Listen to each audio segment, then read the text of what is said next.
How's it going, everybody? Welcome back to the channel, and today I have an exciting one for you guys today. But before we start, if you guys could like the video or subscribe to the channel, I would really appreciate it. It keeps me motivated to keep bringing great content every single day. Anyways, with all those disclaimers out of the way, let's go ahead and get right into it.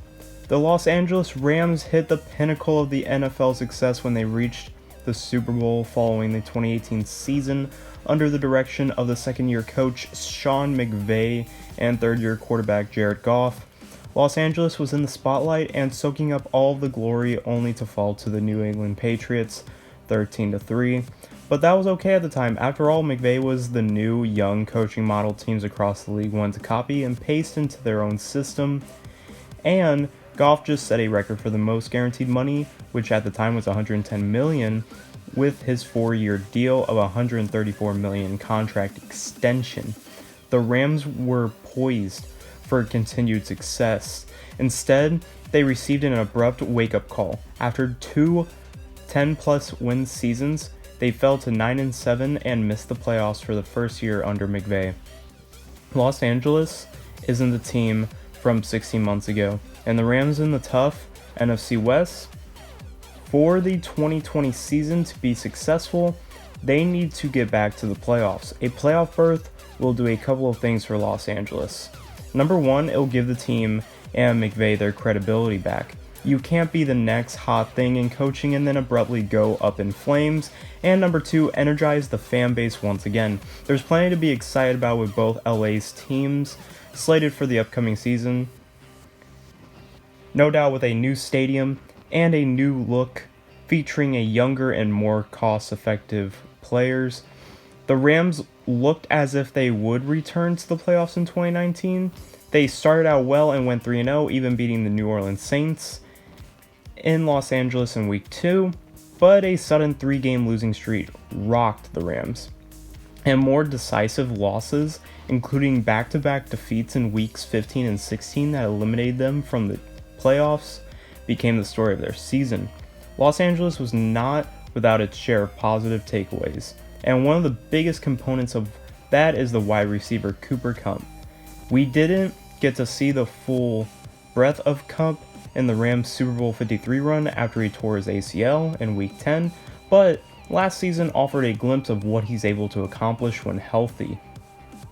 He finished 2019 with career highs in yards, which was 1,161 yards, 10 touchdowns, and 94 receptions, while playing in all 16 games with 14 starts. Kupp and Robert Woods led all Rams receivers last season and will be key in their success this year, and Goff hopefully returning to form. As the team shifts into a younger version of itself, the Rams are missing some other key playmakers. The list includes a mixture of players traded away or leaving in free agency and starts with the most notable absence of the running back Todd Gurley, who is now with the Atlanta Falcons, of course. Los Angeles is also without Brandon Cooks, who was traded to the Houston Texans, Dante Fowler Jr., who is also in Atlanta, Eric Weddle, who retired in February after 13 seasons, Corey Littleton, who's with the Las Vegas Raiders, and Marcus Peters, who was traded mid-season to the Baltimore Ravens, Aqib Talib, who was also traded, but to Miami and ended his season on an injured reserve, Nickel Robbie Coleman, who's with the Philadelphia Eagles, and LaMarcus Joyner, who is also with the Las Vegas Raiders. It's an extensive list, but the soft rebuild could benefit the Rams' long-term goals. The players still there, the before-mentioned Kupp and Woods, and tight end Tyler Higbee, who is coming off his best season on offense, as well as the star defensive tackle Aaron Donald.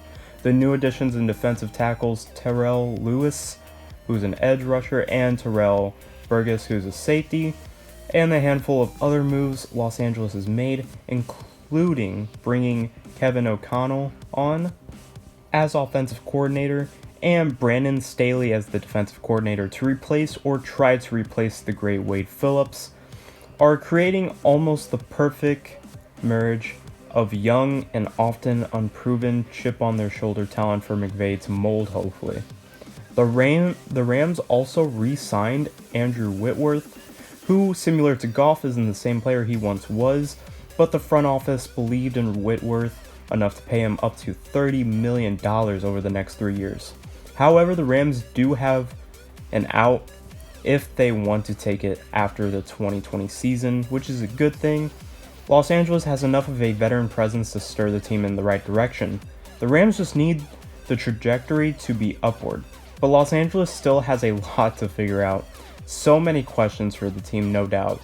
Who will run the ball now that Gurley's gone? How will the once top 10 defense under Phillips look under Staley? Can Goff morph back into the passer that earned him a top contract? If the Rams can find answers to these questions that are satisfactory among the NFC West and the rest of the division, their playoff window can be extended.